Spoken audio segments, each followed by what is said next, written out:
আৰু লগতে মই আলু কেইটুকুৰাও দি দিম।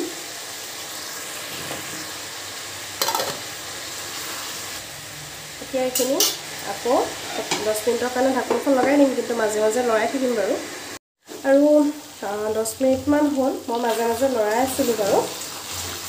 আৰু এতিয়া ইয়াতে দিব লাগিব অকণমান মছলা দি দিম, ভাল লাগিব তেতিয়া মছলা দিলে। অকণমান দি দিছোঁ গৰম মছলা আৰু মিট মছলা দিছোঁ। মিট মছলা সম্পূৰ্ণ 1 চামুচ মানে দিছোঁ। আৰু মানে জালুকৰ গুড়িটো এতিয়াই দি দিব পাৰে, কিন্তু মই যিহেতু বাবুক খুৱাম ইয়াৰে, সেইকাৰণে জালুকৰ গুড়িটো অলপ দেৰিকৈ দিম। মাংসখিনি 2 মিনিটমান লৰাই ভজাৰ পাছতে মই এতিয়া দি দিছোঁ ইয়াতে পানী। যিহেতু আজি কৈছোঁ চিম্পুলকৈ বনাম আৰু অকণমান জোল কৰিম, সেইকাৰণে পানী দি দিছোঁ জোখমতে, নিজৰ জোখমতে পানী দি ল'লেই হয়। আৰু এইখিনি এতিয়া মাংস আৰু আলু সিজালৈকে 10 মিনিটমান লাগিব, আৰু তাৰপিছতেই মাংস হ'ব। সিজালৈকে এইটো ঢাকোনখন লগাই দিম। আৰু এয়া মাংসখিনি সিজিছে আৰু বাবুলে মই অকণমান কাঢ়ি ল'লোঁ।